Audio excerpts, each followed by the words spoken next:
And hello, welcome to solo playthroughs. We we're gonna finish off this thing. I don't know. In my warm-ups, I think in my head I assumed that scenario one was really hard because I guess I played it more, and that scenario two I thought was just easier in my head, and then I played scenario two some more, and I was like, oh man, like it's just so many things about this side scenario that it really just needs just a slight overhaul, and I think you'd have a really great product here. And just as it is, it's just rough, and I'll get a little bit more into that. But it's fun. I got the investigator to do it with, which makes it fun. There's very few I would consider trying to do this true solo, so let's get this done. I do expect a lighter crowd today. Often with these campaign games, I kind of end up with some viewers trickling off as we go. But see David in the chat. Hey gang, excited to be here for part two. What's up, David Coleman? How are you, sir? Let's hope I don't get taken by the abyss, because that would be really, really sad. Because I really want to go back and finish my Innsmouth campaign with Sefina, and now I can do it with an Ankh amulet, which is useless for the most part. I mean, it has some like fringe utility outside of Abyss, but for real, it's a pretty bad asset, especially for the cost of three. One of the things I realized, not to start this stream, but there's a bunch of complaints about this scenario, but they're there, and one of them is that the enemies are just so brutal. They all feel like they should have victory points attached to me. And the only time I feel that in the normal cycles, I mean, I really feel like the Night Gaunts should have a victory point attached to them. They're so hard to deal with.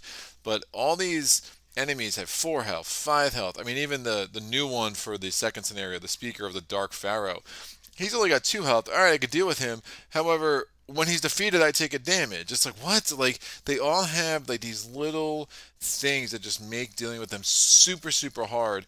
And the swinginess of scenario 2 is twofold. One, can we get through the exploration part in the first half of this? And then two, how many enemies do I draw? Because if I draw a lot of enemies, I mean, we're just in trouble.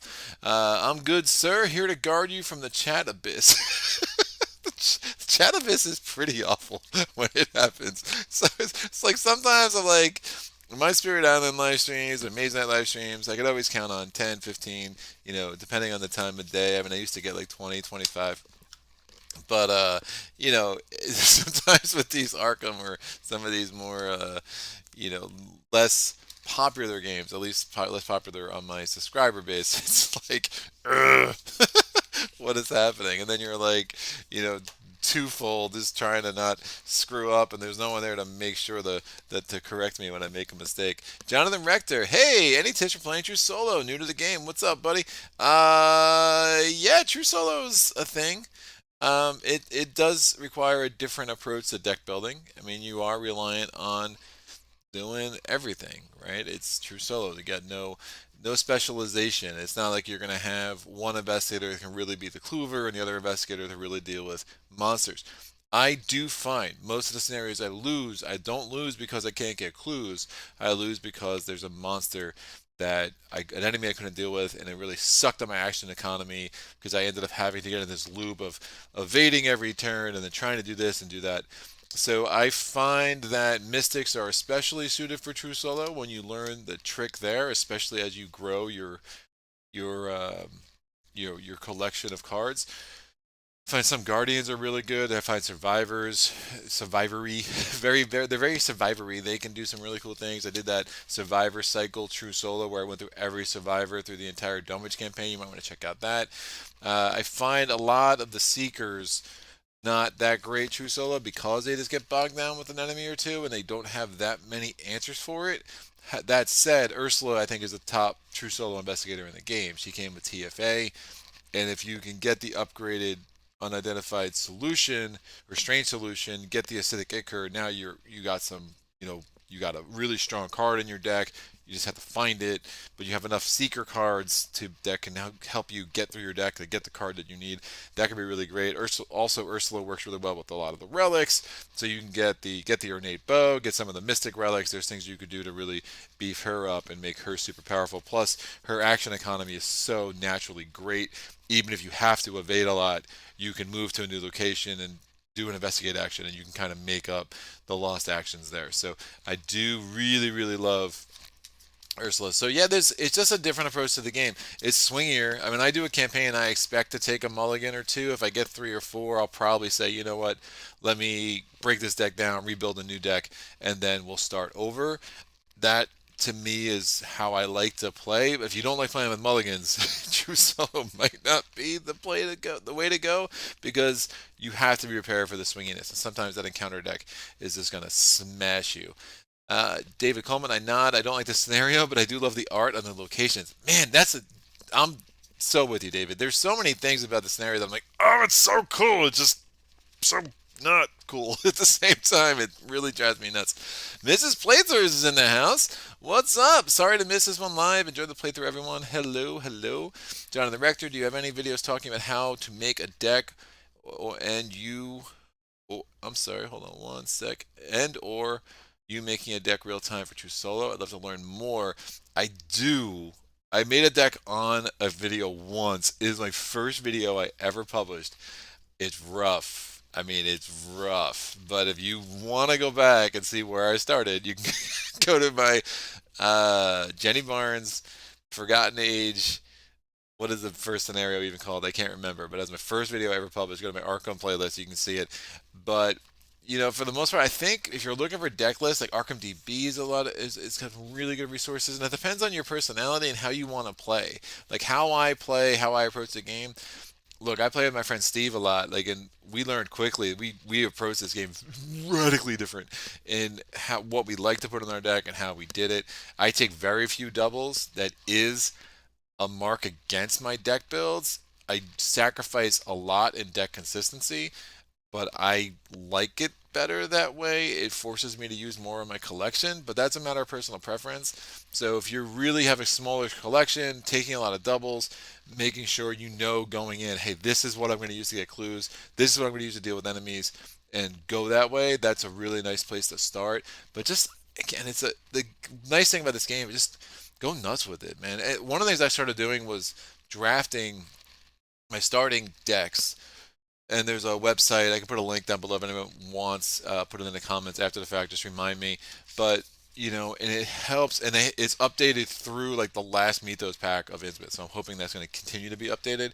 But it just really has helped me to see the value in cards. I mean, I had cards in my collection I never used, and then like 6 months in, I'm like, oh my gosh, this card is great. It's situational maybe, but you can find value in all those cards, and most of the cards are really balanced very well as far as their resource cost. And if I don't immediately see the value of a card, it's probably because I'm just missing something. So David Coleman, is a great idea. Would you do things that are not playthroughs? Maybe. I do the top tens every quarter. I think there is some room for me to explore different kinds of content. I'm kind of thinking through some ideas right now.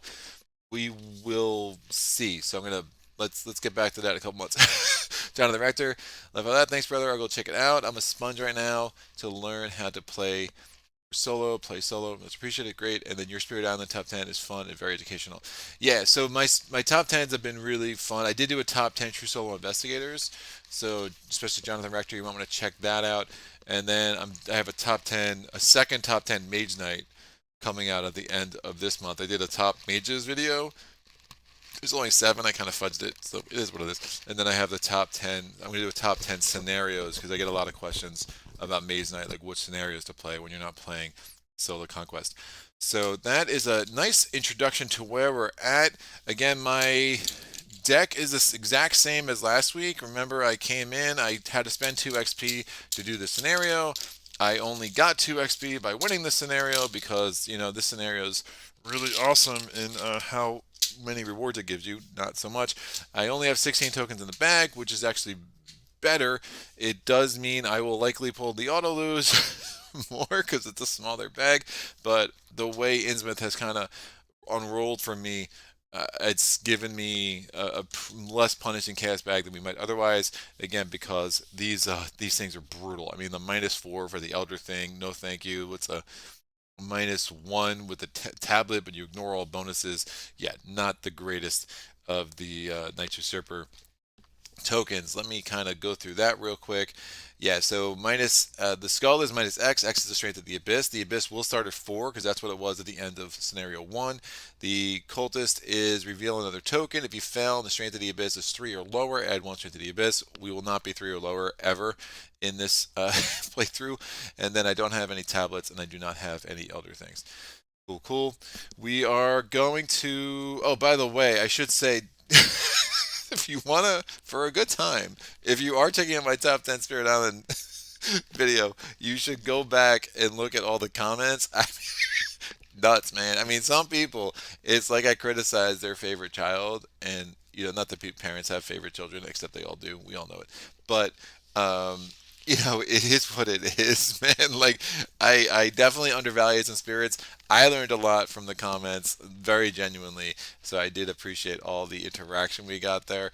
And at some point, I'll probably do a revamped spirits video as I've had more time to explore, especially some of the Jagged Earth spirits that I had just really started to get used to. But for the most part, my rankings are what they are. I feel pretty confident, especially as you get into that top 10.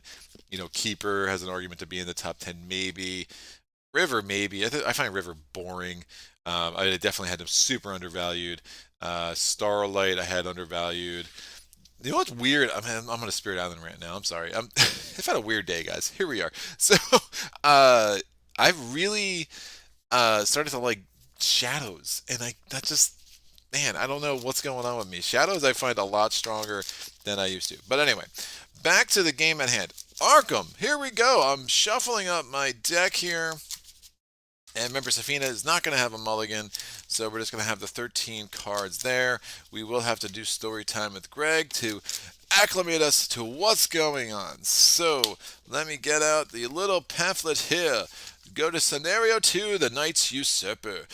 Winlock fiddles with his mustache for a moment while he considers your words. The leader of the expedition currently scouring through Deshore. The decision of whether or not to let you join the expedition is up to him.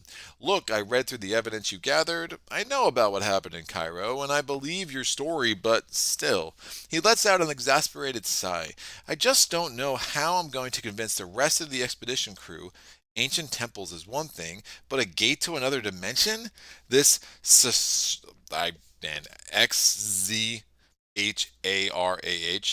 Zara? We'll just go with Zara. That's fine. Fellow, none of this can be real, right? Your research and your experience says otherwise. The threat is real. There is a secret organization operating within Egypt, the Brotherhood of the Beast. And if they are not stopped, their newfound chosen one will begin a campaign of destruction that ends with the earth. You insist one last time to be allowed access to the expedition's resources. All right, Winlock relents. I don't know what it is you're looking for out there in the desert, but I hope you can find it. You shake your head in reply. You'd rather come up empty-handed. I guess.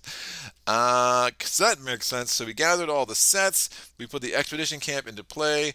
Again, we begin this scenario expeditioning. So we're doing a lot of exploring. We have to set up the exploration deck. So we have these 7 single-sided locations, the same 7 that we used in the last scenario. And to that, we are adding these 4 treacheries. We have Swarm of Locusts, the Black Wind, the Abyssal Reach, and Terror under the Pyramids. Now, I will say, this scenario, even more so than the first one, rewards repeat plays. If you win this blind on your first try, woo, you are a Arkham genius on a level I will only hope to attain one day in my life here on Earth. Because this scenario is really, really punishing in some really, really absurd ways. So, shuffling up this exploration deck, I'm going to put it down here. And we will put this little rock on top of it to remind me that this is a different encounter deck than the one that will be up here. We are going to now shuffle the rest of the encounter cards. There are a bunch of cards that were set aside. The 5 Brotherhood enemies that got away in scenario 1, we might see them, hint hint, and we will put this up here. There is a chance that this will go right off the rails within the first 20 minutes, and if it does, we'll just start over. I have no problem with that. That's done. That's done. Done. Done. The resources here represent Dreamers in the Abyss, because of course it does. And we're not in standalone mode. Shuffle the yeah. If you're playing in standalone mode, you only put one resource on the strength of the abyss. Maybe I should be doing that. So whatever. We start with 4 instead. So much better. All right, we're gonna draw my opening hand, and well, first let's finish off the story time stuff here with all the flavor text. So we have the agenda and the act. They make the open book. Oh, every time. It's so nice. All right, the Brotherhood bides their time. With members of the Brotherhood still at large, your research had to be done in secret, away from prying eyes. Now that you are exposed, you know that anyone could be a spy for the secret cabal, even members of Winlock's expedition. It is a risk you must take in order to stop the plot, regardless knowing they could strike at any moment sets your nerves on edge. Sooner or later, they will show their hand and you will have to be ready for them. That's going to go there. We go to Act 1, search for the gate. With Linlock's support, the expedition is underway, but unlike the other archaeologists and researchers, you're not searching for ancient crypts or artifacts. You are after something older and far more dangerous, a place the others would not believe existed, even if you told them. The explore mechanic is on there. Draw the top card of the exploration deck. If it is a connecting location, put it into play and move to it. And that is that. Now, the expedition camp does have an action that you can trigger on it. Parlay, test 2 intellect to speak to the researcher stationed here. If you see, look at the top X cards of either the exploration deck or the encounter deck, where X is the amount you succeeded by. Place up to 2 of those cards on the bottom of the deck. Place the rest on top in a random order. Group limit once per round. That would be amazing, except Sefina's base intellect is only a 2. It's not really that useful, so most likely we're going to see at least 3, if not all 4, of the treachery cards that were shuffled into the Explorer deck. So, we have David Coleman, so true, it's cruel blind, especially with 5 cultists free. Yeah, that's a thing. So, part of my deck, again, we have the 3 permanent cards here. I do have the Teachings of the Order. That's a story asset from the Innsmouth Conspiracy Cycle. I will not use any of the abilities on that. It just feels weird to do that in this forum, so it is what it is. I do start with 7 resources instead of 5 because of Another Day, Another Dollar, and then Relic Hunter will allow me to have 2 accessories into play, 2 accessories in play as opposed to just the 1. Drawing 13 cards. Again, no mulligan. Oh, 4 of Cups. Hello. There you go. That is a tarot card. Because it's going to be in my hand at the beginning of the game, I get to immediately put that in play. Oh, speaking of which, I did make a rules mistake in the last scenario, and it was like David Espinoza pointed out in a comment. I thank you so much to him. With Sefina, you have to put 5 cards underneath you. I just put them up here, and you could only have 8 cards when that whole process is done. So what I did is last time I kept 9 cards, and I had that card that allows you to play a spell for 3 less, and I just did that in my first action. That was not legit, so I should have done something different in how I worked that out. I'm sure there would have been a way I could have kind of made it work, but again, I had to discard a lot of cards in those early rounds, so it could have made a big difference if you really want to trace that. If someone's got a lot of free time, you're more than welcome to let me know how that would have worked out, but do want to alert that now.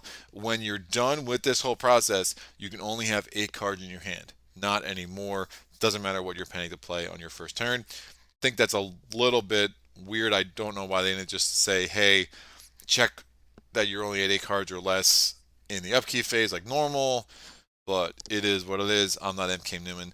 MK Newman is far smarter than me. So, we pulled both of our weaknesses. They just get set aside like they normally would during this process of the game. I got 3 more cards coming. It just looks like so many cards. All right, cool.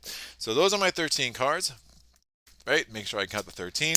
Always a wonder. I think the next card off, Robes of Endless Night. That would have been nice to have my opening hand. I really, really like that card for a lot of reasons. Now, did I get any? This is a little bit of a problem. I did not get either my lockpicks, nor did I get my what's the word? I did not get my Sixth Sense or my lockpicks. I don't know why I said nor. You can only use nor with neither, Greg. I know, English lessons. I'm the worst. We are going to shuffle this back up and then go from there. David Anderson, thinking of doing these 2 as a mini campaign. Group 2 has newer players. 10 games, approximately 10 games, and 2 veteran players, all campaign multiple times. You think this is better than half of the Dream Eaters? No. No, I don't. If you're doing a mini campaign, I would absolutely recommend Dream Eaters 2. And if you don't want to do Zealot, I would absolutely do Dream Eaters B over this. And I want to do Dream Eaters A. Dream Eaters A is not for me. I really have some problems with that campaign. It might be better at 4, though, but I think your best bet, do Dream Eaters B. I think it's super fun. And I think you'll have a much better experience. So, yeah, so David Anderson asked if he should do this a mini two-part campaign. The other problem is the rules don't really tell you how to play Abyss as a standalone two-part campaign, which I still don't understand how that's never been included in an errata. I mean, most people will house rule it. Well, they'll just do a standalone deck build for the first scenario, and if they win, huge if, then they'll just go ahead to scenario 2 as if it's a full campaign. But technically, very technically, if you do the part A as a side scenario, you're really only supposed to do scenario 2 as a side scenario 2, which is super weird. So I don't know. It is what it is. But yeah, I would not recommend this for anybody like newer players, whatever. It's just really grindy, not all that fun, too much going on. It needs some serious tweaks. But Dream Eaters B, I think, is the answer. So let me take 5 events and put them aside. Did not get any of my Painted World unique assets. I'm going to put Sure Gamble. So I got a bunch of events this time, which is better than last time when I ended up really short on events early. And that's why I kind of put myself in that place where I kept 9 cards. Huh. Let me keep Sure Gamble. And I have very little ability to get clues here. I do have the Red Glove Man. I like to keep some of these really strong cards you're really going to want for later in a campaign, of later the second half of this scenario. Let me put Elusive over here. Elusive's probably better in my hand. I'll do what I did. Well, Ace in the Hole I'm not going to use till later, so I'll put that up here. I could use Ace in the Hole now, actually. Just explore my face off. You are way better off having a lot of the board out than not. And it's, a lot of times in this scenario, it might just, man, Ace in the Hole early is definitely an idea that I do not hate. If I had Painted World, I might actually duplicate Ace in the Hole, give me the 6 actions I'm going to need to get this done. But unfortunately, I do not. Ritual Candles and St. Hubert's Key is interesting. Just did not get my 6th Sense or my lockpicks. So what's going to give me clues? Or one of my Painted Worlds. I mean, Drawn to the Flame could be pretty strong, although Encounter deck could be really, really nasty here. David Anderson, sweet deal. Thanks, no problem. David Coleman, good that you got the Red Glove Man early. Yes and no. I mean, to win this scenario, you have all these crazy tests in the second half, and the Red Glove Man can be huge there. So I'm really going to try to save him for sure. Just unsure what I should do here. Let me try to leave those there. Maybe I'll pick up a Painted World, and then I think I keep Ace in the Hole there, and I will try to save that for a later time. All right, so 4 Cups immediately goes into play when the game begins. I have 3 actions because, again, you skip the Mythos phase in the first turn and go right to the investigation phase. Let me go ahead and get something in play. I mean, all of this is fairly solid. I will put out St. Hubert's Key with 1 action. And then we're going to explore with my second action, looking for a connected location. It's the Sands of the Shore. It has a Shroud of 7. It has 0 clues. As an additional cost for you to explore. While there, you must spend 2 resources. So that's not very fun. I'll actually put this deck here. I think that's going to still be on screen enough. Yeah, I realize we're going to need some more room for some locations. And my third action, I do not want to spend 2 clues to explore from there. I don't actually want to go back to the expedition camp, or do I? Let me put Ritual Candles out while I can. I think that will make a little bit more sense, so I'm going to spend this resource as well. The other thing I didn't get is Hot Streak, which I really like getting early because you can just get tons of resources early. So I don't really love that 13 card pull at all. So enemy phase, no enemies. I guarantee I'm going to pull a weakness right now because that's just how I roll. Upkeep phase, draw a card. Oh, dude. I wish I was wrong. Just like once.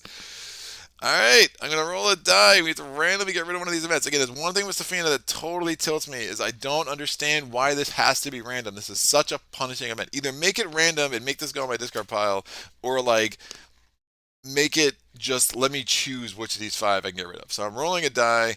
I rolled a 1. I'll tell you what, if I was going to lose any of these, this is the one I wanted to lose, so I do not hate that. So Storm Spirits not only goes in my discard pile, it's out of the game. So done. Star of Hades rolls back into my deck, and we have the joy of a recurring weakness, which is so bad. I used to think Sefina was actually really weak through solo just because of that weakness. And like I could see the potential to be strong, but that weakness is so bad that I was like, man, this is really really gross. I mean, it's funny. Like I have 1 unique weakness and 3 unique cards. And which one do I pull? The unique weakness. Yeah, that's great. But I do think that Semina's gotten a lot stronger with the later cycles that have given you all these mystic events, like Spectral Razor, like reading the signs, etc., etc. So that is there. We are going to now go to the Mythos phase. 1 Doom, top encounter card. What do we get? Bam! It is Slumber. Put into play in your threat area if there's no copy in your threat area. If there is, discard Slumber against Surge. When my turn begins, I have to test 2 willpower. If I fail, I lose an action. It also did not get Leo. I mean, so many cards I did not get. I didn't get Leno. I didn't get Alina Harper. What a weird opening hand this has been. I am going to have to test this at the beginning of my turn. So I'm testing at a 4, 5, 6 because of St. Hubert's Key, and the Ritual Candles treats any of the symbols. So if I pull the Cultist or I pull the uh, the Skull, I get a +1. So I'm really doing a 6 to a 2. I only should fail this if I pull the Tentacles. There's 16 tokens in here, so not likely to pull the Tentacles. I did not, so I did pass this. I'm going to exhaust it just to remind me that I did exhaust it. Oh, I never took my resource. Oink. Put that there. Is he more useful than Leo? A lot of times what I'll do in this scenario, a lot of times, I mean, I don't play it a ton, but I like to get Leo out early, and then I'm more than happy to use Leo as a meat shield, and I put the Red Glove Man, I'll just replace him. Red Glove Man, it is an argument to always take Charisma when you hit a Red Glove Man. I kind of like doing different builds and making those interesting decisions with your allies, but the Red Glove Man can be really useful more later. So, but normally I'm totally with you, David, that I would use a regular man and then get Leo out. But in this specific scenario, when I really need to boost some stats, I like having a regular man later. I'm going to move back because I don't want to waste resources exploring from the sands of the shore. We are going to explore from the expedition camp with my second action. The Faceless Sphinx is not attached to the expedition camp. The Desert Oasis is not attached to the expedition camp. We're gonna get punished. Here we go. The Black Wind Peril. I can add 1 strength to the Abyss and add Black Wind to the victory display. I cannot. I assure you I cannot. You will see why later. I cannot. Hopefully, maybe, sort of. Or I can discard the Black Wind and draw the top card of the encounter deck, and I get -1 to all of my skills for the remainder of the turn. I am absolutely doing that. So discarding that to go here. We're drawing the top card of the encounter deck. Oh, man. We get the thing in the sarcophagus. It goes on a location with the most clues. Well, guess what? I have not found a location with any clues yet, so that's going to go right the heck on me.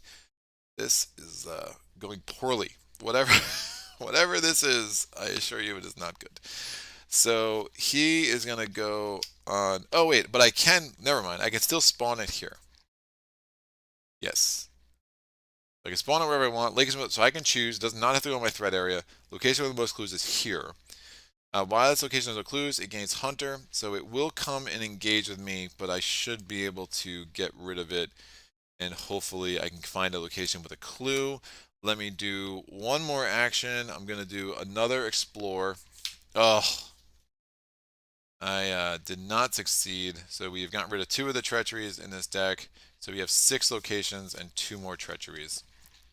I'd never have a -1 on all my skill tests. So I'm testing with a 4, -1 because of the effect of the black wind. So I'm doing a 3 to a 3. If I fail, I lose 1 resource for each one I fail by. That's not great. If I cannot lose a resource, I take a damage for each one I cannot lose. I'm gonna be broke. Boing, -1. So again, it was a 4 modified to a 3. It was a 4 to a 3 to a 3. I fail by 1, so I just lose 1 resource. That could have been worse. Enemy phase. The thing in the sarcophagus is not a location with clues. It comes and engages with me. It gives me 1 damage and 1 horror. Upkeep phase. This readies. I draw a card. It's the Holy Rosary. I take a resource. Mythos phase. 1 doom. Drawing the top encounter card. It is Eclipse. I I am not on an otherworld location. If I was, this gains peril. Against peril, I'm going to test willpower 3. My willpower is a 4, 5, 6, and again, if I draw a skull, it's +1. So I'm good there. So I'm testing a 6 to a 3.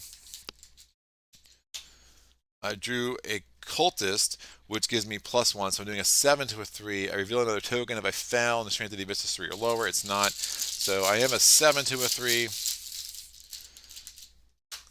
I draw another cultist. I'm an 8 to a 3. -1. I succeed.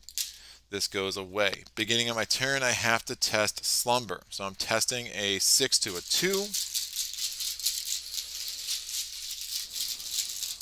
6 to a 2 going once. Bam, I succeed. This is done for this turn. Alright, I am gonna start. I have 3 actions because I passed the slumber test. A slumber test, baby. I'm gonna try to evade the thing in the sarcophagus. And again, this is where I don't love you're just really losing a ton of actions by doing this. But we're gonna have to do it. Seeing in the sarcophagus, it is a 4 to a 2. -2, I succeed. So I evaded the thing in the sarcophagus. Great. I'm going to have 2 more actions. Hopefully I can find a location with a clue, get the thing in the sarcophagus there, and it will just chill. I just don't want to deal with it. Right? So I'm exploring. Not a treachery. Is it connected? It is. It's the dunes of the Sahara. It's going to go down here. After I enter the dunes of the Sahara, I must either take 1 damage or lose 1 action. I will take a damage, because I do want to explore again. And there is 1 clue on here. I still do not have my lockpicks or my Sixth Sense. And then with my 3rd action, I'm going to explore 1 more time. The Desert Oasis is not connected. The Untouched Vault is connected. I think this actually goes above. I'm sorry. I think the Nile goes below. So this goes here. And I am now here.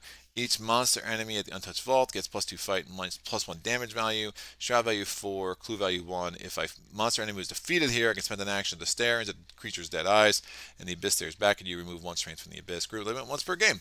Not going to be doing that. So we have a clue here. This location is going to get shuffled back in.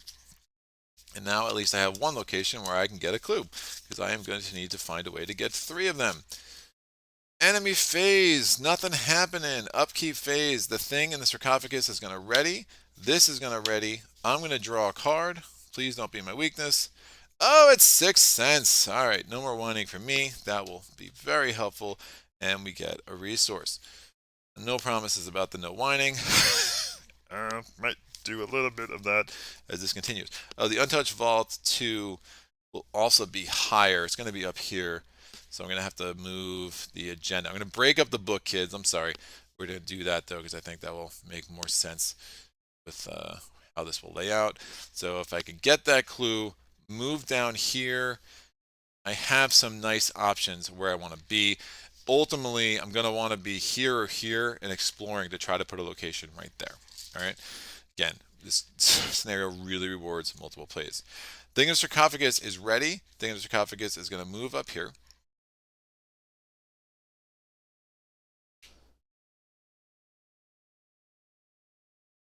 Did do that. No, I just readied it. Never mind. What am I doing? Yeah, I'm sorry. We're already in the upkeep phase. In the mythos phase. Right? Right? Yeah, third Doom's going to the kitchen. I'm sorry. I did the upkeep. I drew a card, and then I realized that I needed more room. So now we go to the mythos phase. We're putting the third Doom on the agenda. We're drawing an encounter card. Sandstorm. Alright, I am in a desert location. Sandstorm gains peril, so no one can help me. Whatever, not a big deal. I'm going to test 3 agility. If I fail, I must either take 2 damage or discard an asset you control. I do not want to do either of such things. I mean, I could discard the 4 of Cups. I cannot take 2 damage. It is an agility test. I do have Sure Gamble, but that seems like excessive to use that so early. I have no way to heal damage if I take it. I will probably get rid of the 4 of Cups if I fail this.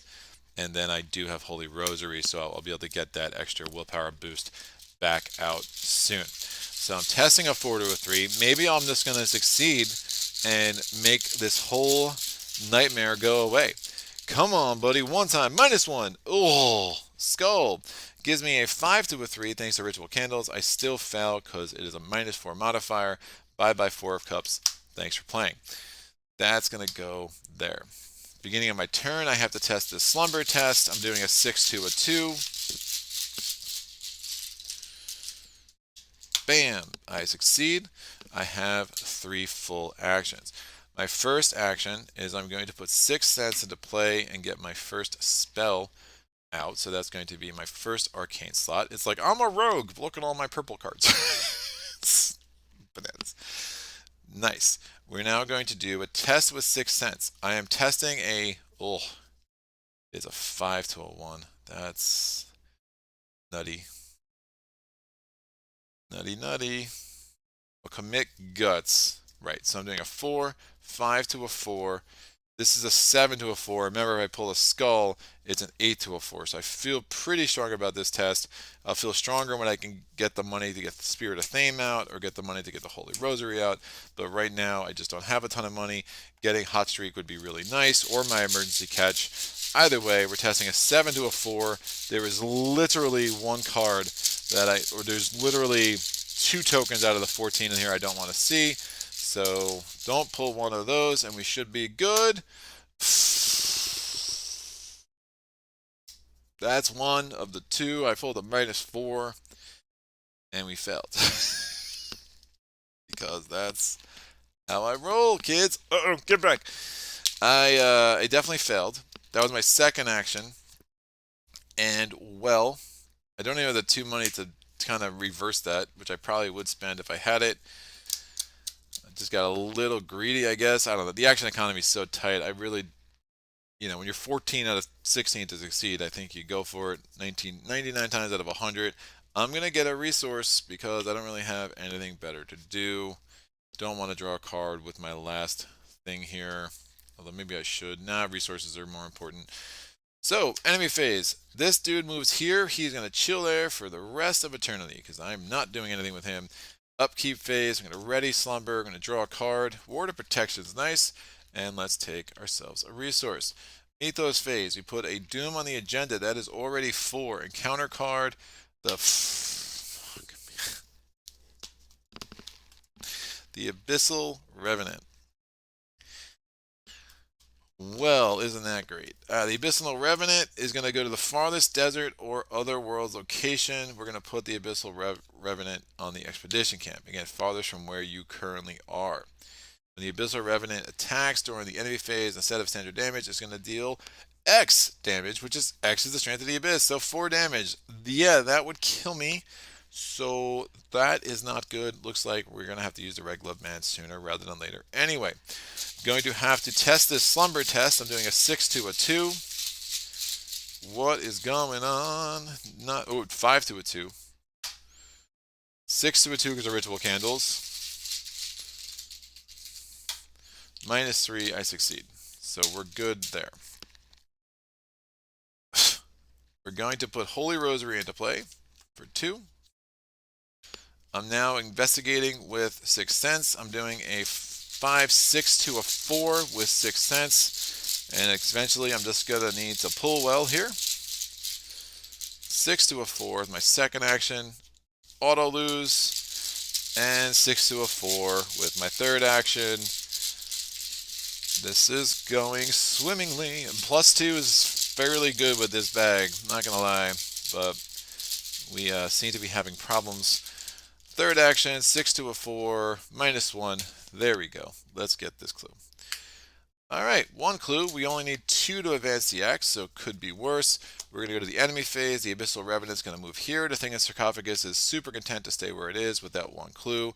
Upkeep phase, going to ready this, going to draw a card. It is Uncage the Soul. That could have been useful early. And we're going to take a resource. Mythos phase. We're putting the 5th Doom on the agenda. We're drawing an encounter card. Swarm of Locusts. It might cost me a bunch of resources. I am testing a 4 to a 3. Don't know if it's worth trying to cancel that. Only have 2 resources. We've seen that this counter, these chaos token bag is not great. This would cost me 1, and I would take a horror. Don't love that. Definitely can't afford to take much more damage. There are definitely other things I'd want to use the Ward of Protection for, though. This is probably not the right spot for that. I've not pulled the Elder Sign once. The Elder Sign would have been really helpful to get Ace in the Hole in my hand. I think I am going to go ahead and use that this turn to get a bunch of extra actions to try to get some distance between me and the Revenant. That could be really helpful. So I'm going to just do it and hope I pull well one time, please. I'm doing a 4 to a 3.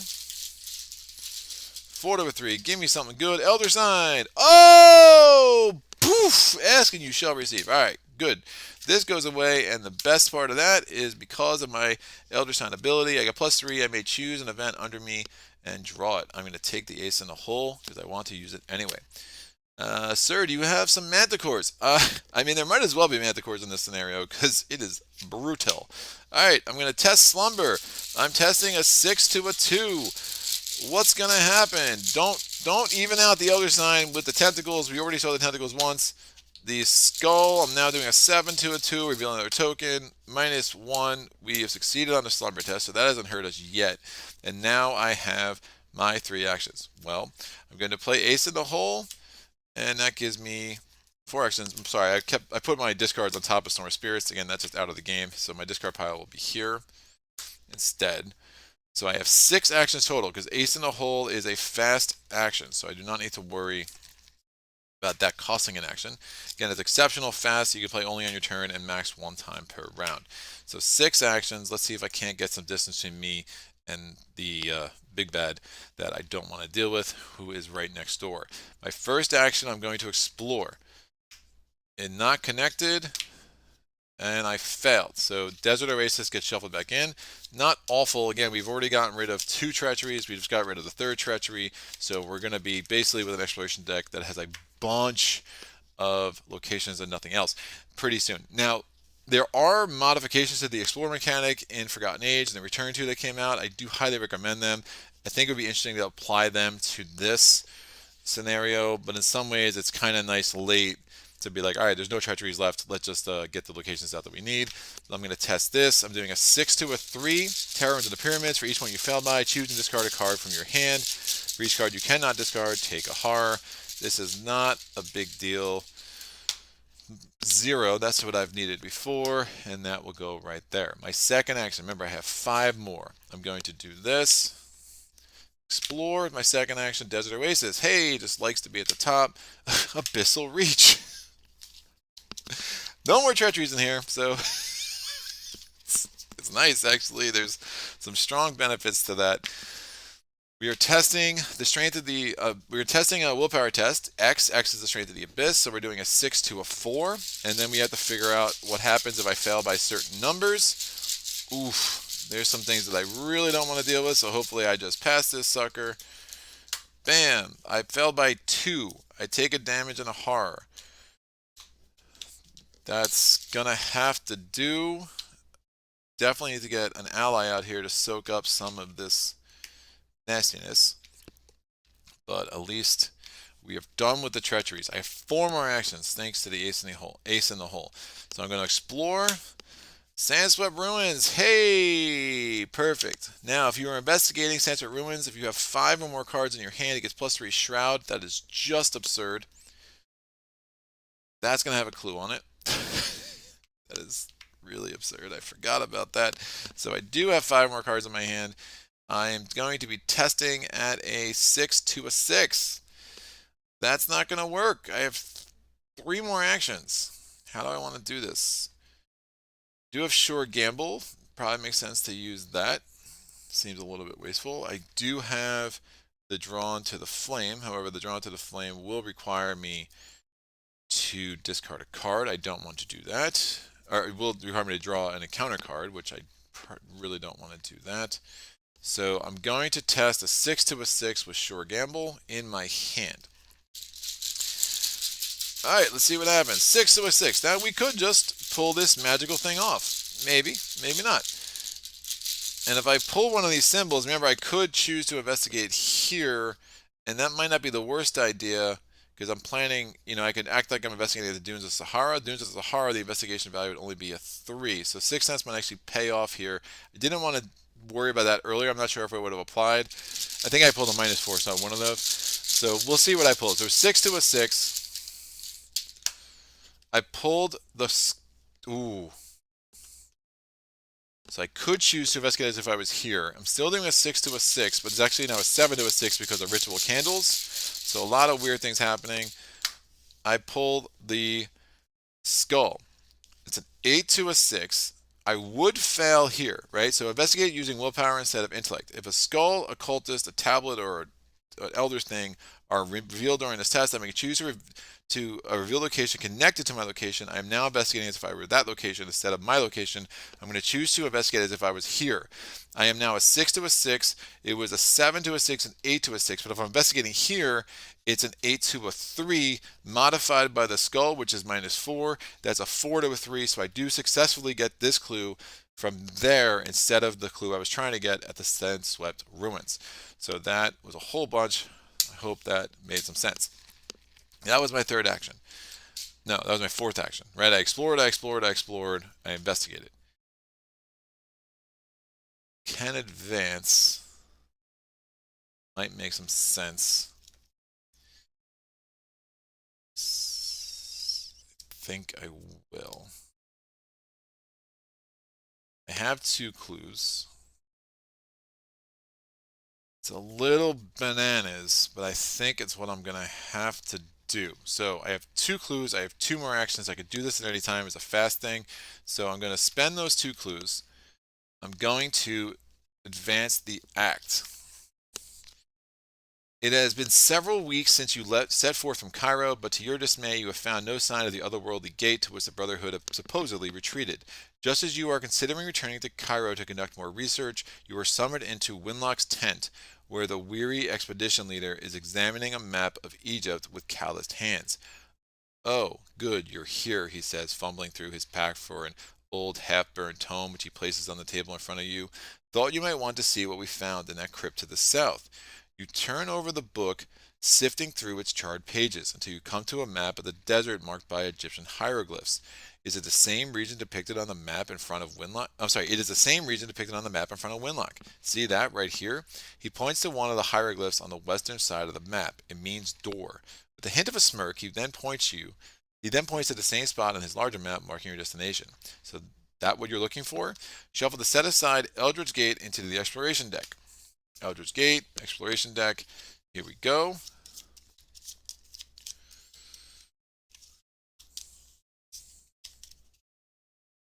And I'm not exactly sure the implications of what I'm about to do, but I think it should work for me. I have 2 more actions. I'm going to explore from the Sandswept Ruins. Now, again, the Act 2A, let me read this, into the gate. Having sufficiently narrowed down the location of the gateway, you part ways with Winlock and his team. You don't want them following where you're going. At the end of the round, if each undefeated investigator is at the Eldritch Gate, they may spend the requisite number of clues to advance. I will be doing that this round because I want to get far, far away, and I literally mean far, far away from the Abyssal Revenant. who is just the worst. So I'm exploring. I'm looking for something connected to the Sandswept Ruins. Look at that. It's the Eldritch Gate. I knew, again, there's no treacheries in here. I could not possibly fail on that exploration. So I go from the Sandswept Ruins to the Eldritch Gate. It has one clue. So, flavor text here: the colossal archway looms before you, appearing like something out of fiction. It doesn't take an archaeologist to realize it isn't Egyptian in origin. If this gateway truly leads somewhere else, there must be a way to activate it. I am going to hopefully get that wonderful clue and make this thing happen. I am testing on Cage of Soul. It's probably not worth it to keep around, so let me just commit it. I'm testing a 6 to a 4, 7, 8 to a 4 to get the clue at Eldritch Gate.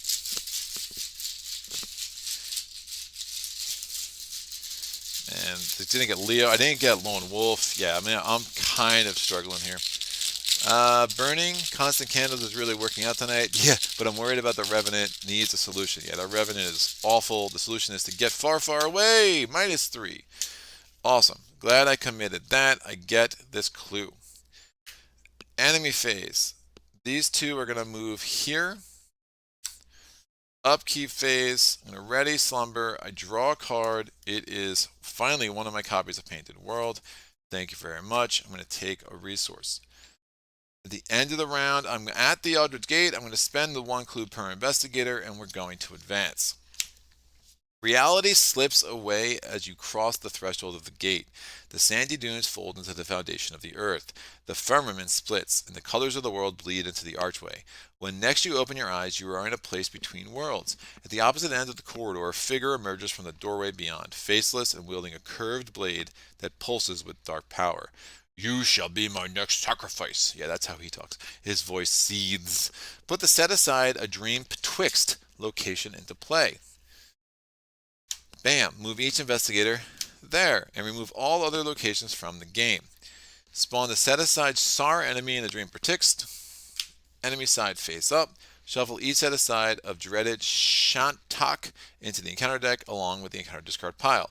If the ancient Ankh asset is in play, it is not. It is somewhere buried in my very large deck, and that's unfortunately. That's an unfortunate situation. So we have the Ankh. It basically paid no dividends for us, and now it's just kind of a dead card in our hand. But, you know, is what it is. So these get discarded from here. These all get removed from play. We're going to put a Dream Betwixt in play here. The encounter, the Explorer deck can just go away. We don't need to care about that anymore. And now we're here with Sara.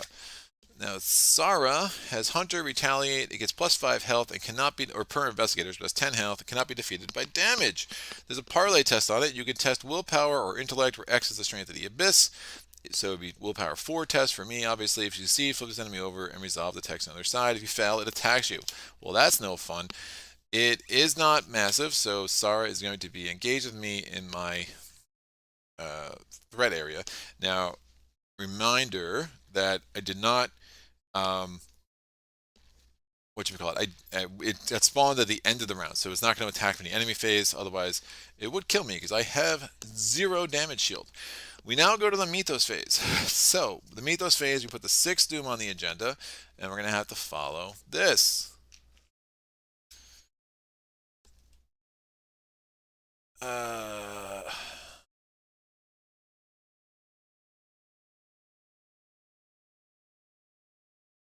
See, this is more one of the rules. The rules for the agenda get weird. I am surprised that this doesn't tell you to advance the agenda, and this is why I was actually worried this might happen. But I didn't really have a choice with what was happening. Still have elusive, I do. I didn't really have a choice, so it just is what it is. In player order, each investigator takes a random Brotherhood enemy. Oh, sorry, having found the perfect moment to strike, the remaining members of the Brotherhood ambush you in the night. For Nephron Ka, for Sara, they cry out in exultation as they surround your camp, but I'm not in the camp anymore. And I wish there was like a thing that said, like, if you're no longer if you're in Act 2, like it just doesn't make any sense. I'm in a dream betwixt.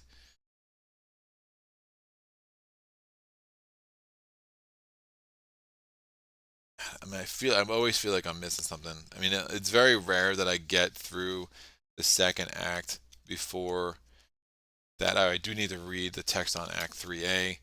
Sara is gathering his strength, slaying each and every dreamer who crosses between this realm and the abyss beyond. When the last soul is his, who will be left to prevent his conquest? We have found a way to stop him. If Sara is exhausted, and the investigator at his location may choose to advance. Limit once per phase. All right, I'm just gonna carry this out the best that I can, and just kind of we'll deal with it. Um,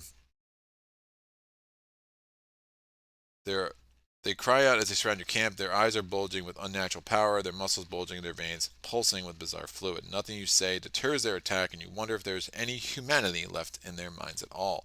In player order, each investigator takes a random Brotherhood enemy from under the scenario reference card and spawns it engaged with him or her until either each of the enemies under the scenario reference card have been spawned, or each enemy has spawned an enemy, or each investigator has spawned an enemy in this way. Spawn each enemy still remaining under the scenario reference card, one at a time, in an empty location farthest from the expedition camp. Ignore all spawn instructions on those enemies. Shuffle the encounter discard pile into the encounter deck. Add 1 strength to the abyss. So we get strength of the abyss is now 5. I'm going to spawn just one of these engaged with me, and the rest can't actually follow those instructions because there are no empty locations and the expedition camp is not in play. So let me roll a d5 here. And I'm going to get good old Dr. Wentworth Moore. Now, when he, this is gross, after he enters play, we search the encounter deck and discard pile for a monster enemy and spawn it at his location. Shuffle the encounter deck. So, who do I want engaged with him? Nobody at all. We do have to shuffle these in. Oh, I think I forgot to do that up here. All right, after I advance, this and this should have been shuffled anyway. So this whole thing should be shuffled. But now I'm going to search it anyway, and I have to pull a monster enemy and engage it with Dr. Wentworth Moore. I don't want the Dread Extentech because when it's ready, you can't do any of the triggers. I can't expend an action to trigger any ability on there. I mean, the thing in the sarcophagus is probably a no-brainer. The Abyssal Revenant with its Hunter is a super bad. Oof, none of this is great. All right. The speaker for the Dark Pharaoh is not a monster. All right, thing in the sarcophagus. It is your time to shine again, buddy. Where are you? So he spawns. So now I have 3 enemies at my location. Oh, the joys. I'm gonna shuffle this up, which I should have done already, and we'll do it again. We already added the strength to the abyss. So good, you found the objects fast. I guess they spawn at the single location. Oh yeah, empty, never mind. Just the one spawns. Yeah. It's just weird. I feel like there's just I think they don't expect you to find the gate before the agenda advances. But it's a weird assumption, right? Because you kind of always have a way to get some things done. I don't know. Whatever. I think that's the best to follow those instructions. I feel pretty good about that. And we can move all this down here. All right, Agenda 1 or Agenda 2A, Schemes in the Dark Beyond. The sinister plot threatens not only your world, but not only our world, but another. You have only one chance to stop them from achieving their goal. Now is the time for action. You cannot parlay with Brotherhood enemies. Each Brotherhood enemy cannot be flipped over, and after the 4th or 8th doom is placed on the agenda, add 1 strength to the abyss. So let me get 5 right now. All right, I'm going to put this here to remind me of that. And now I have a whole lot of problems. I do need to draw on a counter card. I think to complete this alternate, it should be an enemy. Oh.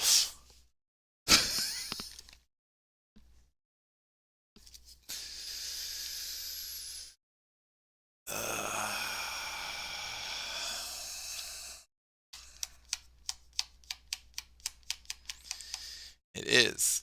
It's massive. It's a Dreadic Shant tank, and it basically is going to prevent me from triggering that ability on that thing. And that is just unbelievably disgusting.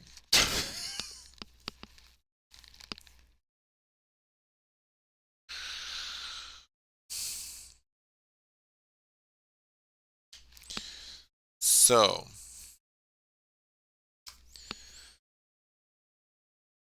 remember, if he's exhausted, I can choose to advance this as a fast action. I can exhaust Sahara, but probably no point in doing that right now.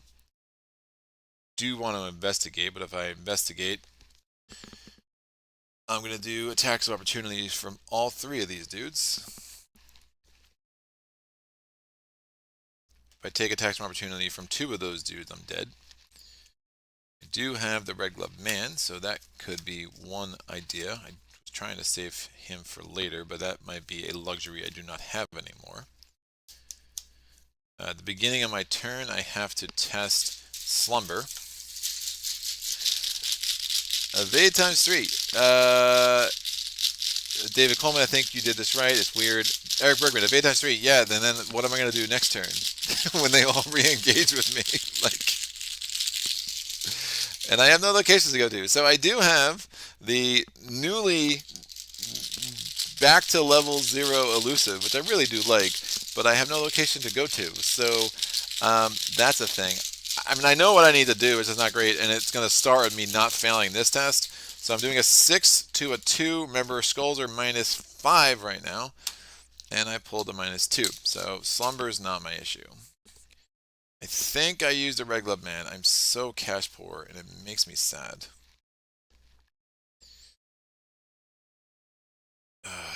Okay, fine. I'm going to put the Red Glove Man into play. That's a fast action, and I'm going to give myself a 6 in agility and a 6 in willpower.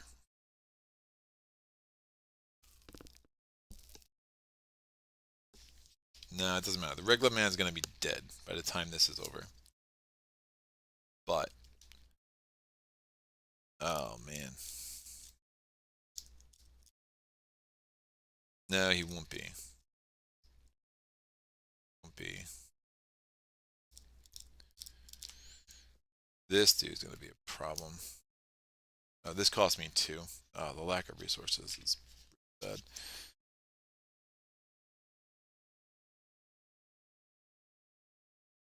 I have this Ward of Protection, which has been useless.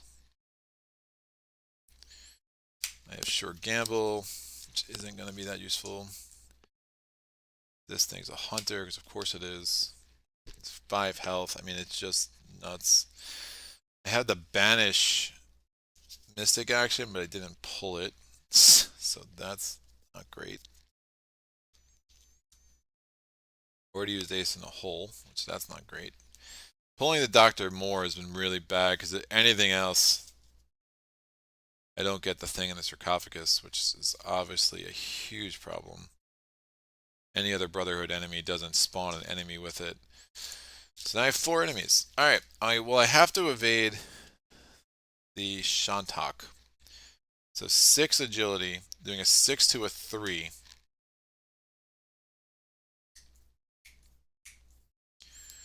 $14 out, well, Ritual Candles is not super helpful just yet.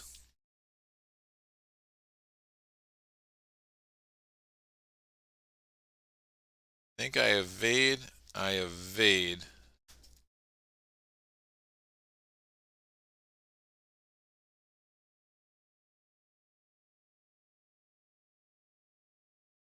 I investigate.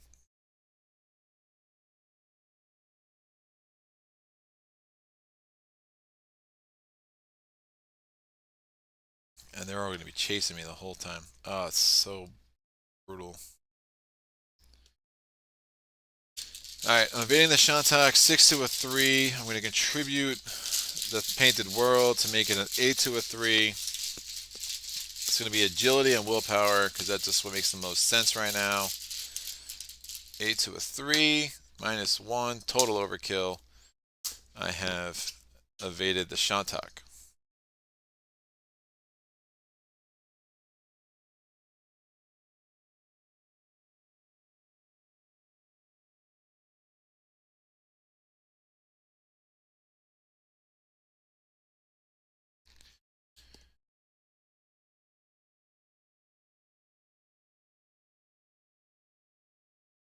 I'm just debating if I investigate. We're doing a 6 to a 4, which puts me really vulnerable to the deck, and I'm going to lose the Red Glove Man. Or do I evade again? Try to evade Sasara. It's going to be tough because even that's a 6 to a 2, which isn't great. I don't have another resource. I'd have Sure Gamble in my hand, which would make me feel a little bit better. Or I just guarantee evade the thing in a sarcophagus, which I think is what I do. So I'm going to guarantee evade the thing in a sarcophagus. I'm doing a 6 to a 2. I'm proof against everything but the tentacles. A 0, so wasting a regular man because I'm pulling really well from the bag. So he's evaded, and now I investigate. When I investigate, I take 3 damage and 3 horror because I get attacks of opportunity from both Dr. Wentworth and Sansara. I am investigating an 8 to a 4 because Holy Rosary and St. Hubert's Key and 6 Sense. Now I am investigating a location with no clues. Understood. 8 to a 4. I am 15 out of 16 to succeed. And tentacles now. This is game over. My +1. What a waste. Alright. I successfully investigated. And after I successfully investigated the Dream Betwixt, I flip it over and revolve the text on the other side. Let's do it. To the Dreamlands. The gateway beyond this corridor leads to a place beyond the physical world, a place where dreams and reality converge. You steady your thoughts and stare into the abyss. The abyss embraces you. Put each of the remaining set-aside locations into play, revealed side face up. We're going to put the Great Abyss there, and then these 3 locations just like so. Alright. Place clues on each of those locations equal to their clue value. So we get a clue here, clue here, clue here, and clue here. The investigator resolving this text disengages from each engaged enemy and moves to the Great Abyss. Great. Great Abyss is connected by connections to the Dream Betwixt, and then the Great Abyss is further connected to the tunnels, the mist-filled caverns, and the stairway to Sarkomond. So next, flip this card back over. For the remainder of this game, it cannot be flipped over again. And look at me with 7 enemies here. I have no more actions, and I don't even have a resource to pay for elusive, which would allow me just to move somewhere else. So I'm kind of just stuck where I am.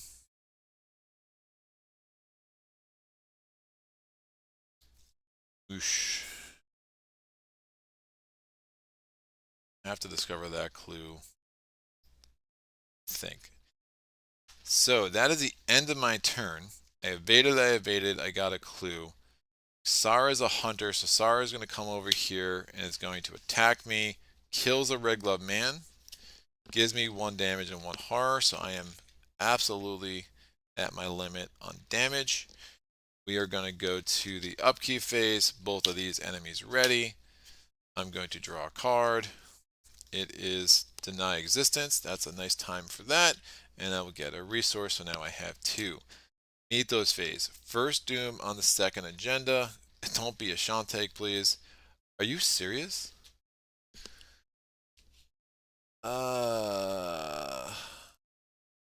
It's better to do 6 in combat and try to punch as much as possible? No. No way to damage 2 of them without weapons. This is your only hope, I think. Win as well as possible. I mean, this is just bananas, dude. I shuffle the whole deck. How do these 2 cards end up on top? Like I can't even compute what is going on right now.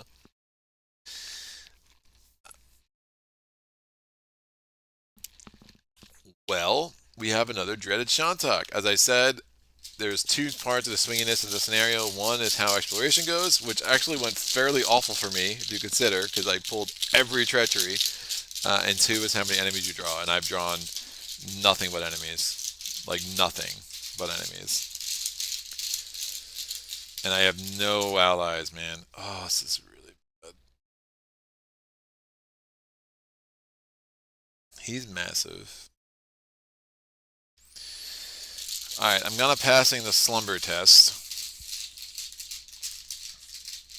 It's a 6 to a 2.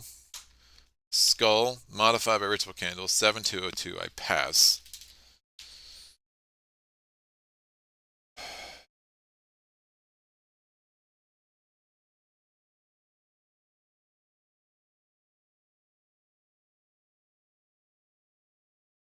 Mist of Earlier would be huge right now.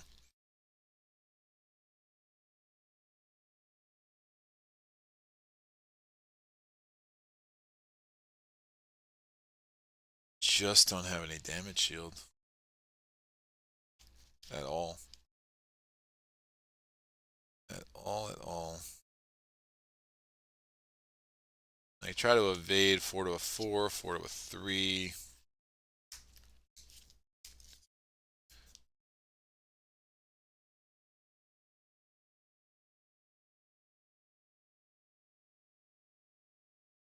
These two are hunters though, so I end my turn there. I'm just gonna have 17 enemies there. I don't think I'm gonna be able to succeed really any of the tests I need to succeed. I think it's just over, to be honest. This is like a really unreasonable situation. I do have deny existence, so I can take one attack and ignore the damage. So that's helpful.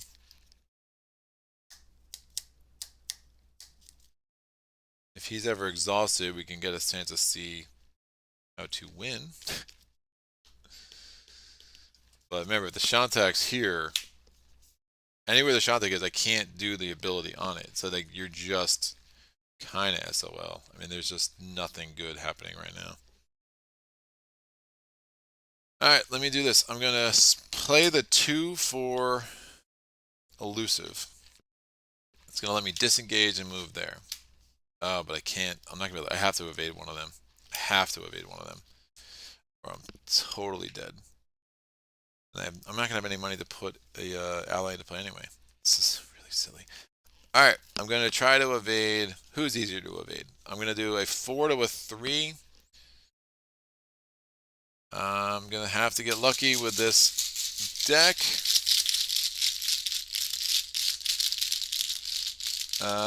Seems like Lady Luck has had enough for you today. Yeah, no kidding. Everything was pretty much as bad as possible early in the game, including opening hand. Oh yeah. I was just praying for Mist, as you said.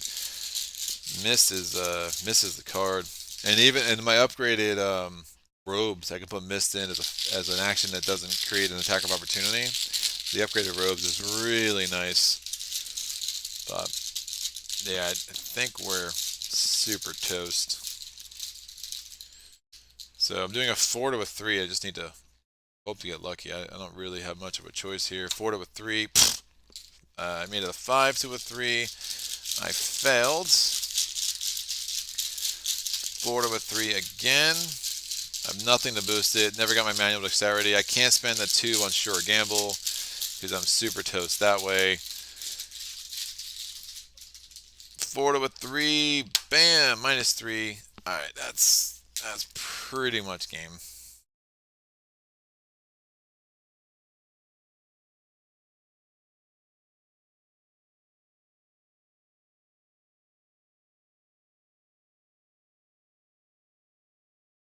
Yeah, there's nothing I can do.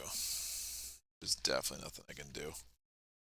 I mean, I could play Sure Gamble, make it a positive, then he's evaded. But then I don't have the money for elusive.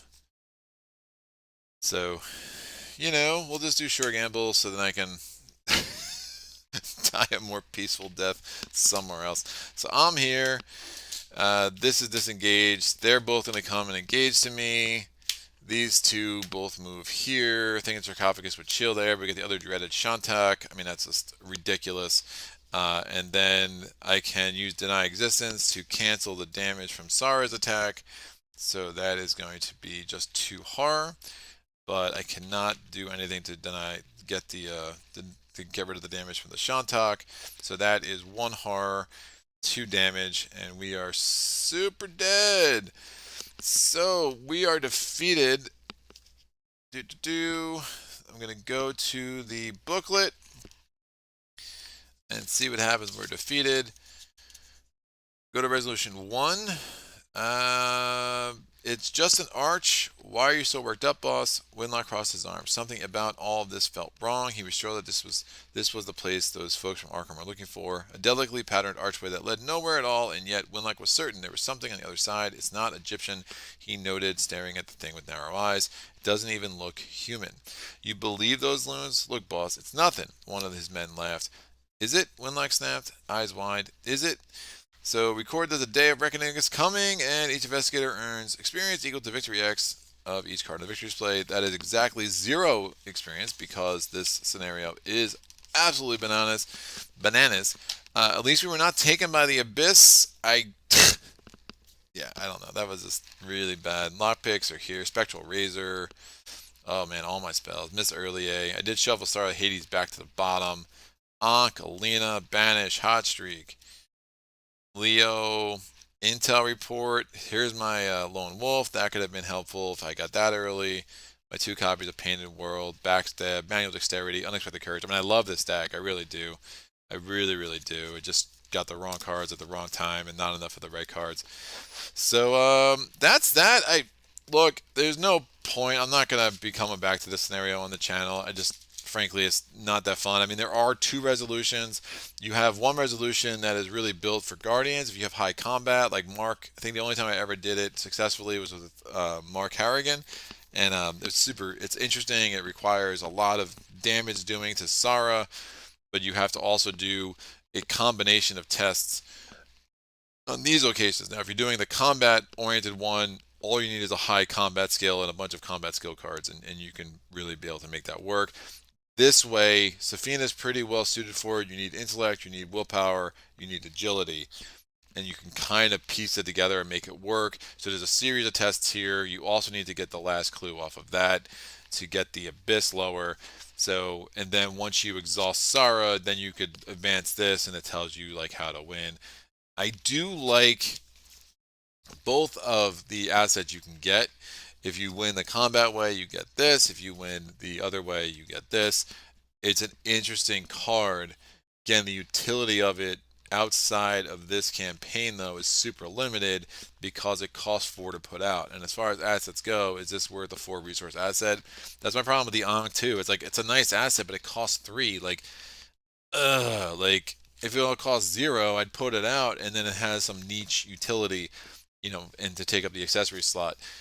Unfortunately, if we were able to get it out early, it does change things here because we would have been able to exhaust Sara, disengage from him, all investigators. We could have just done an investigation, gotten this out, whatever.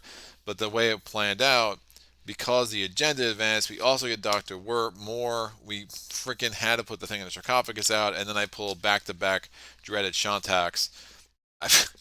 So again, if you played your solo, you gotta expect some swinginess. There is very little margin in this scenario. There's very little margin in both of these scenarios, and unfortunately, we weren't even close to be able to make that work. The only card in here that I think would have given me a chance with this setup is if I have Mist of Earlier. Mist of Earlier lets me to do a lot more action economy because I can exhaust and I can move and I can do some things where I can kind of work my way around these 4 locations. But these Shantaks, man, I mean, they're just brutal. Next, I mean, Dark Sacrifice wouldn't have been great, but I could have dealt with it. Speaker, man, they just really wanted to give me all the enemies. I really needed to get all these treacheries out again. Because I was set up to pass a lot of those tests, but I was not set up to deal with the enemies, and there were just way too many of them.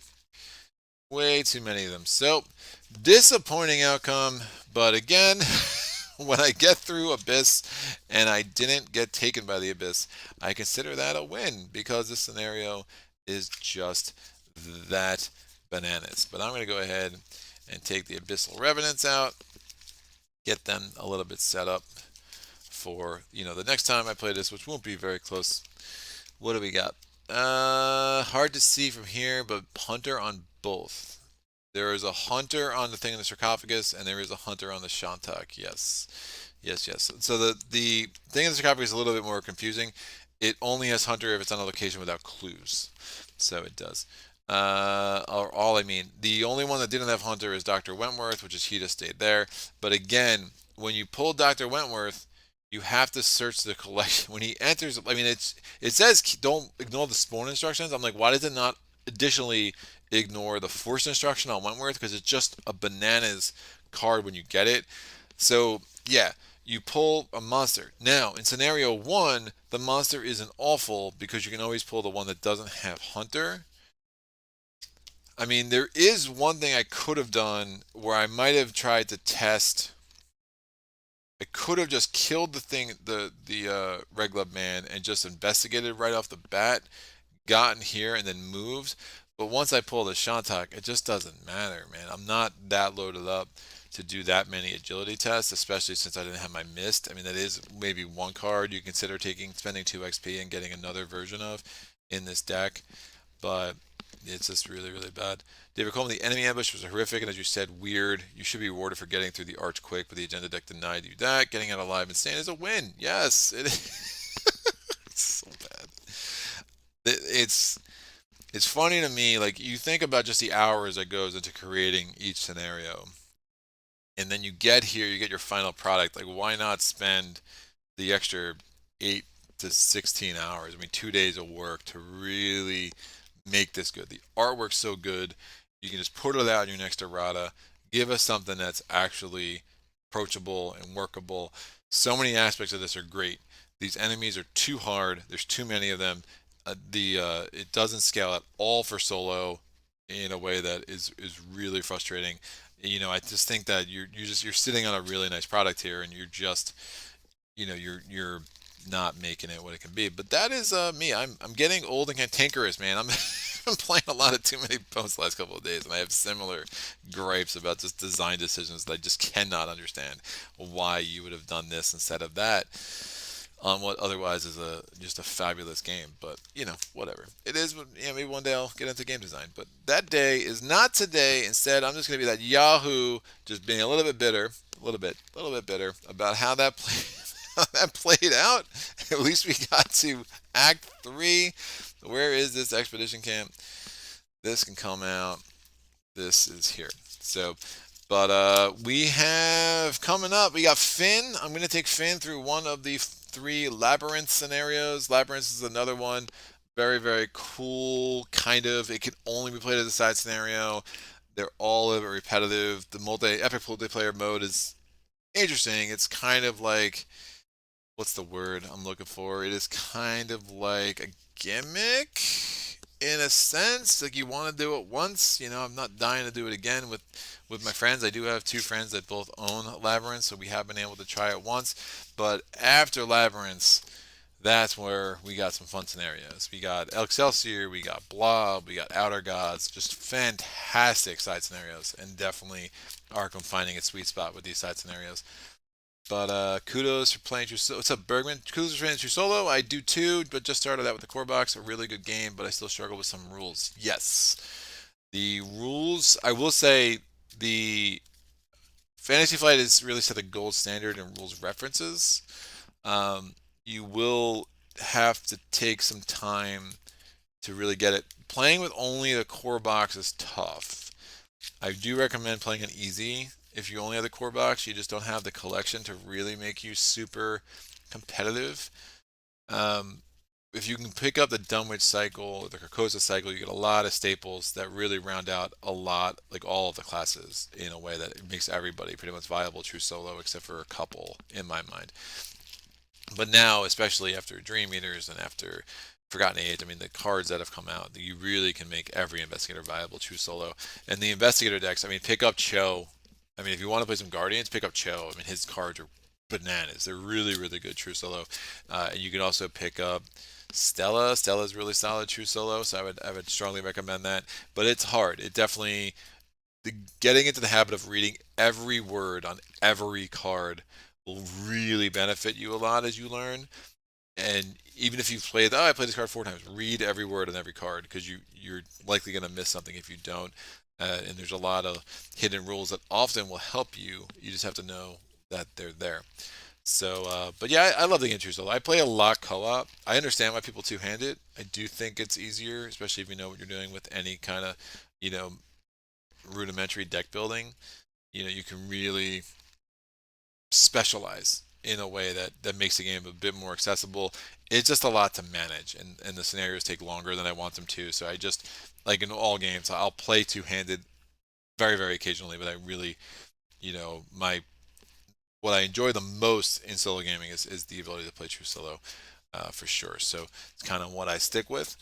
But in true solo, just don't play this. Don't play this side scenario. Rougarou is great. True solo, Blob, Excelsior Hotel. These are all really, really fun. What I used to do when I was learning a new investigator is I would take the Zealot campaign and I would play the Gathering, I would play Rougarou, I would play Midnight Masks, I would play Carnival, and I would play the Devourer below. The only one of the 5 scenarios there that can be really, really rough is the Devourer below. It's kind of a little bit broken. They kind of fixed it a little bit in the Return to, but not really.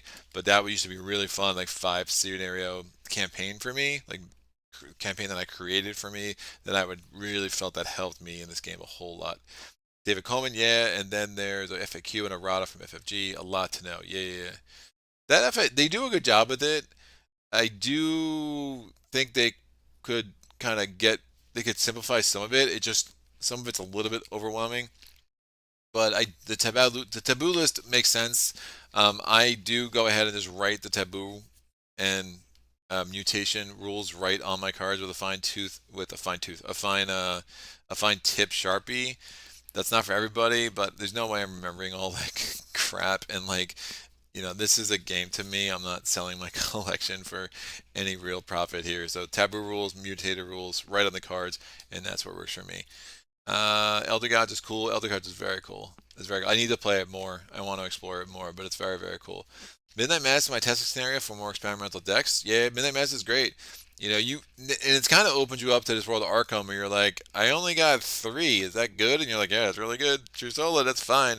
I think I did 6 True Solo once, and it was with Roland. I know I did 6 with my wife, which Sarah doesn't play this game at all anymore, and I kind of tried to change that. And we played a couple of cycles, and yeah, she likes it, but not enough to justify continuing to play it. So, but yeah, we got all 6. I mean, my wife, I think she won like her first 13 scenarios. It was just absolutely bananas. It was like we had Jenny Barnes and Zoe, and she was just absolutely crushing it as Jenny. But yeah, we got all 6 together. I did all 6, I think, with my friend Steve once. But it's a cool thing when it happens, but you really need the right cultists to come out in the right order at the right time. So it is what it is. Eric Bergman, thanks. I will check out the cycles you mentioned. Yeah, I mean, Dunwich, it can be hard to find. The old model of the deluxe expansion plus the 6 Mythos packs made getting into this game super hard, and it's one of the reasons that they've totally redone their marketing structure.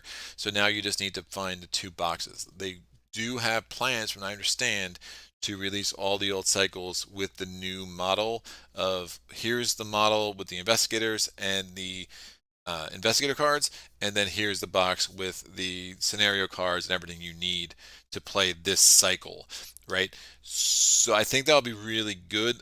Obviously, there's a lot of global supply chain issues. Fantasy Flight has been delayed a lot in getting its more recent products out, especially here in the States. Europe does seem to be about 2 months ahead of us with some of the later products. So don't know, where you are, obviously, so that might not matter to you. So it couldn't be a minute before the old cycles are reprinted with the more friendly consumer. But I give Fantasy Flight credit. I mean, Fantasy Flight has so few things that are consumer friendly. For them to make that big of a change, I thought was really cool. And I understand that the new Arkham box is going to come with, I don't know, a chaos bag. What a novel idea! It's like, I mean, that was the one thing with Fantasy Flight where you're like, they really just don't care, do they? Because I mean, how many games do you buy that have a bag? And Arkham's like, nah, go find a bowl or something. Like, give me a bag. I need. Like, what is this? Like, Clank figured it out. I mean, City of Kings came with 4 bags. Like, what is going on, dude? It is what it is. David, it's been good for teaching me patience. I may have chucked the chaos token across the room once or twice in my day. Maybe hypothetically, off camera. You know, if I were someone who would do those things on occasion, I might have chucked a chaos token across the room. So cool, Sweden, great. Man, God bless you, man. That is a part of the world I would love to explore some more for sure.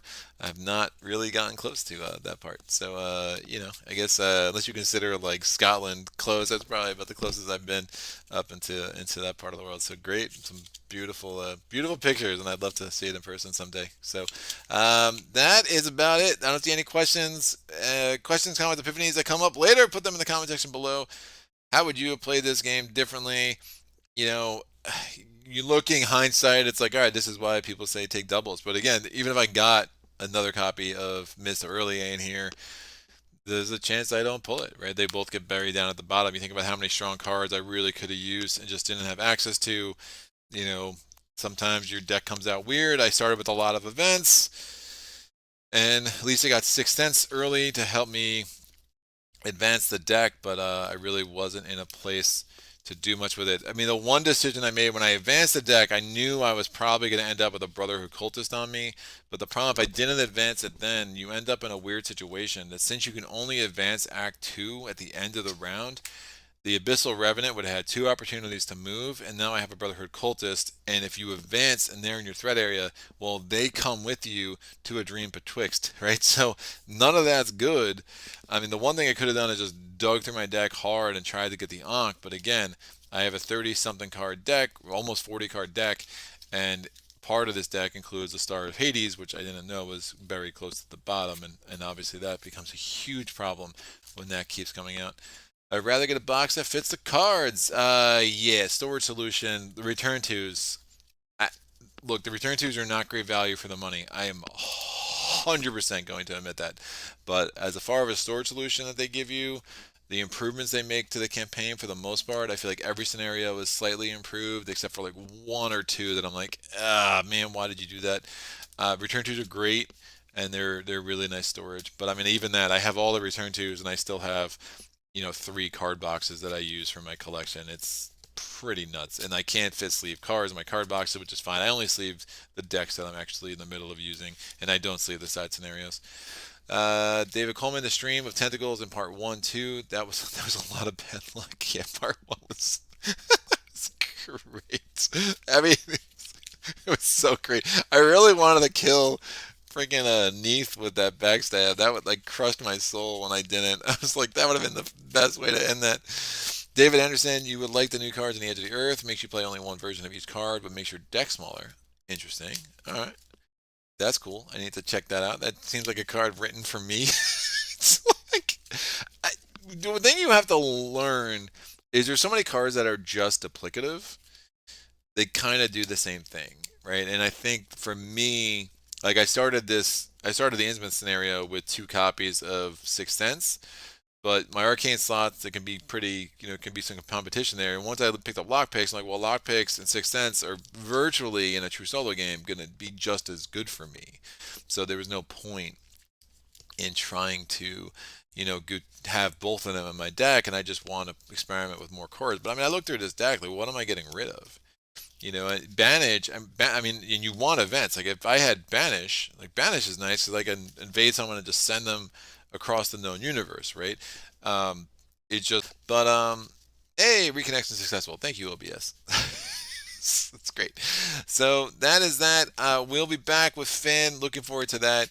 And then we got my least favorite investigator, Preston. I'm going to take him through one of my favorite scenarios in Excelsior. So that should be an interesting juxtaposition between my beloved scenario and my my kind of despised. Look, Preston's very fun to learn, but then to me, it just find it It's just it's a place. My friend Steve loves Preston, and I'm like, oh, it's not for me, man. Oh, you're just buying your way past test all the time. It's a kind of a resource management economic game more than more than Arkham, right? Let me pull some tokens. Let me get the tentacles 3 times and kind of feel alive. Like, yes, when I pulled the Elder Sign that one moment where I really needed it, that was great. I loved it. It was all downhill after that, but that moment was awesome. Give me the ace in the hole. Let me get these 2 clues and let me advance and not have to worry about any of these enemies anymore, except for the 4 enemies I'm about to pull. When I get to a dream betwixt. I mean, a dream betwixt is misnamed, man. This was a nightmare betwixt because that was just awful. Every bit of that was awful.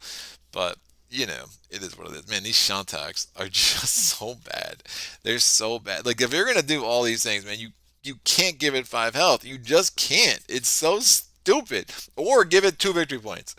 Because if I'm gonna have to deal with this thing, let me have some motivation to kill it to at least get the victory points. I mean, even if I lose, I'm like, all right, well, I had 2 victory points. Of course, it's like a boss, but that's like a boss. That's like a boss. That's like a boss. That's like a boss. I got 17 monsters that are all bosses, and of course, I pulled 4 of them. But so gross. And then this thing in the sarcophagus, like right off the bat, boom. Welcome to the game. Welcome to the game, Sefina. Good luck.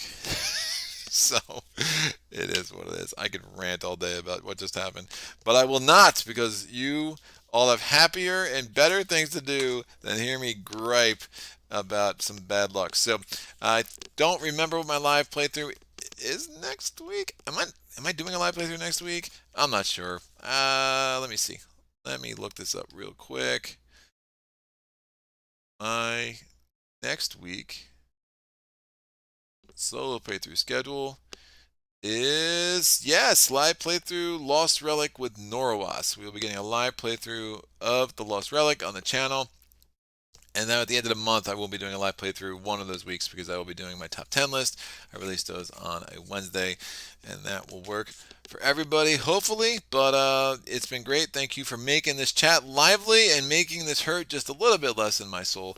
I really appreciate everyone and their support of this channel. If you want to see what is coming up for sure in Solo Playthroughs Land, you can go on my Patreon page. There will be a link in the description below, and you can click on that. I do a public post around the end of every month to tell you what's coming up in the month to come.